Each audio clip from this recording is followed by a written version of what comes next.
Bismillahir-Rahmanir-Rahim. Lesson 3 in Khulasat-un-Nahw speaks about ma'rifa and nakira. Ma'rifa is like a specific noun, nakira is like an unspecific noun, or you can say proper noun and common noun. When a specific thing is understood from an ism, this is called ism ma'rifa. An ism ma'rifa. For example, a person says ana, which means me or I. Zaydun, which is referring to Zayd. These are proper nouns, so these are ma'rifa. But when nothing in particular is understood, okay, nothing specific, it's a common noun, then it will be called a nakira. What will it be called? Nakira. For example, hajarun. Hajarun just means a stone. It could be any stone. Kalbun, a dog. It could be any dog. It's not specific. Therefore, it is called nakira. What is that ism? Nakira. Now we will talk about the 7 types of ism ma'rifa. Proper nouns, yeah? Number 1, an ism dhamir.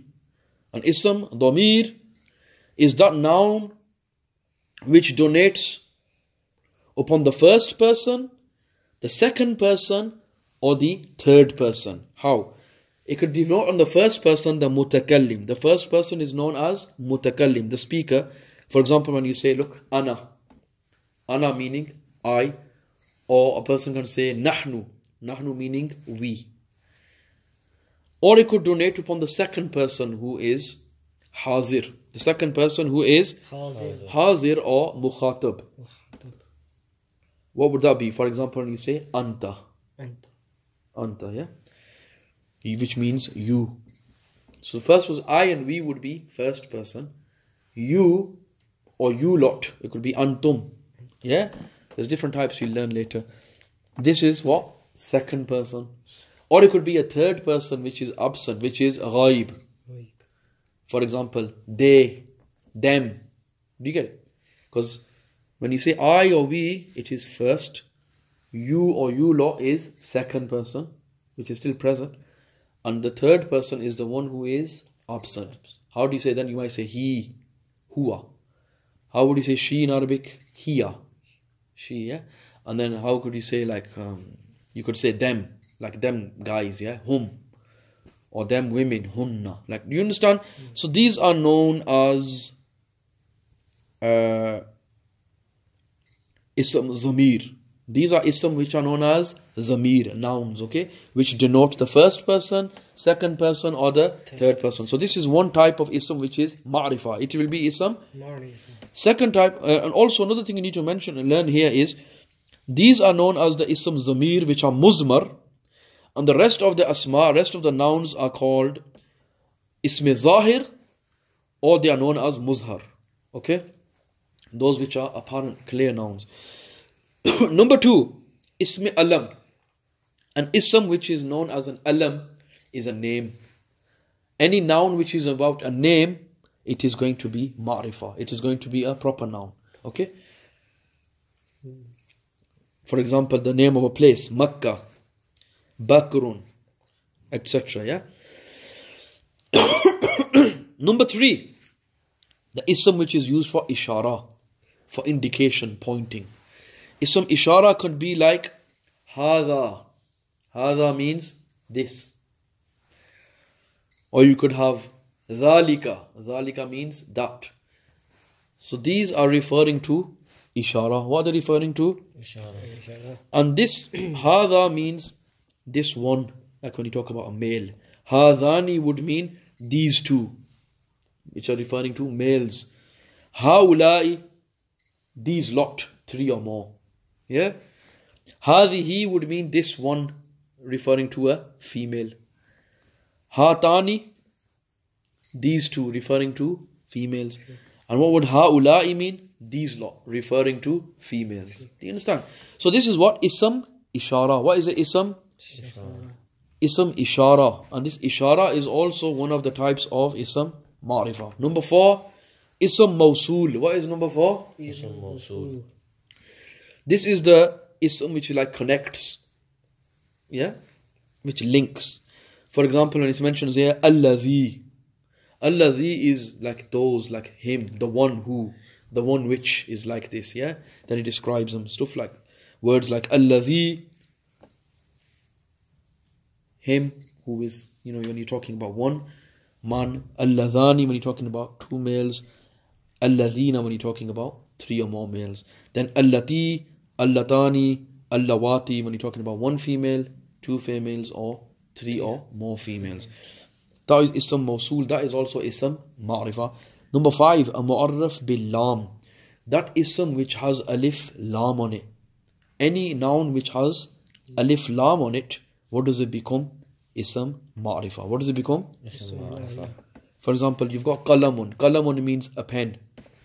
It could mean any pen. But when you put Al on the front of it, Al Qalamu, then it becomes the pen.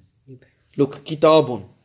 Kitabun means a book. It could be any book. But when you say Al-Kitabu, it means the book. You're talking about a particular book then. Then it becomes a Ma'rifah. Do you get it? Even in English, like when you say a book could be any book. That's a common noun. Do you understand? But when you say the book, then it becomes specific. So this becomes known as, in Arabic it becomes known as Ma'rifah when you have Alif Lam on it. So this type is known as Mu'arraf bil Lam. What is it? This word has become Ma'rifah because it had Alif Lam connected on it. Number 6, another Mu'arraf, another way a word can become Ma'rifah is Mu'arraf bil Izafat. When something becomes possessed by a Ma'rifah. Something becomes possessed by Ma'rifah. For example, let's take the example of a pen again. Qalamun. Pen on its own, Qalamun, is that going to be Ma'rifah, proper noun? No, it's going to be Nakira. What is it going to be? Nakira. Because Qalamun, it could be any pen. But when you say Qalamu Zaydin, the pen of Zayd, what does it become then? It becomes known as Mu'arraf bil Izafat. Mu'arraf bil Izafat. What does bil Izafat mean? It means it has become Ma'rifah due to possession. It's become Ma'rifah due to possession. Because who owns that pen now? Zayd. Yeah? Qalamu Zaydin. What is it? Qalamu Zaydin means the pen of Zayd. What does it mean? The pen of Zayd. The pen of Zayd. Now when it becomes Qalamu Zaydin, the pen of Zayd, then it's no longer any pen, is it? No. It's a certain pen, isn't it? Which pen is it? It's Zayd's pen. Therefore it is Ma'rifah because now it has become specific. Are we talking about any pen? No. Which kind of pen are we talking about? We're talking about Zayd's pen. Therefore now it has become Ma'rifah. You understand? Because now it is specific. Whereas if we just said Qalamun on its own, would it be Ma'rifah then? No. No, because then it is not specified. It's not specific. It could be any. The last type is, the 7th type, Mu'arraf bin Nida. When something becomes Ma'rifah due to calling it. On its own, it would have been Nakira. It would have just been a common noun. It wouldn't have been specific. But because someone has called it, him or her, yeah, then it becomes Mu'arraf bin Nida. It becomes Ma'rifah. What is this 7th type? For example, Rajul. Rajulun. What does Rajulun mean? A man. It could be any man. What could it be? Any man. But when a person says, Ya Rajulu, oh man, the person is addressing that particular man, then he becomes specific. Then it becomes Mu'arraf bin Nida. So then it becomes a ism which is Ma'rifah. That's the 7th type. So all these 7 types of nouns, they are specific nouns which are known as ism Ma'rifah. Yeah. So then he mentions the rest of the nouns, other than Ma'rifah, other than these which are Ma'rifah, are known as Nakira. What does Nakira mean? They are not specified. They could be any. For example, look at these words. Abdun. What does Abdun mean? A servant. Does it tell you what type? It just says it could be any servant. Right? Mu'minun. What's mu'min? A believer. Any believer. Tiflun, which means a child. It could be any child. Rajulun, which means man. It could be any man. But these words, if you do, these are nakira. These are common nouns, nakira. But if you do want to make them into ma'rifah specific, what can you do? You can add what? Alif lam at the beginning.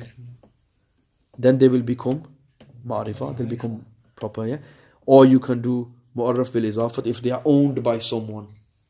For example, abd on its own, if you say Abdullah, the servant of Allah, because now he is possessed by Allah, he becomes ma'rifah then. But on his own, abdun on his own will just be any servant. It will be nakira in that case. And then there's also here mu'arraf bin nida, when something becomes ma'rifah due to calling it. Do you get it? So if you called one of these, like for example, you said Ya abdu, O servant, Ya mu'minu, Ya tiflu, Ya rajulu, with nida, it also becomes ma'rifah. So ma'rifah is specific and nakira is unspecific. It could be any. Yeah? And there's 7 types of ma'rifah in this lesson which you need to learn and go over.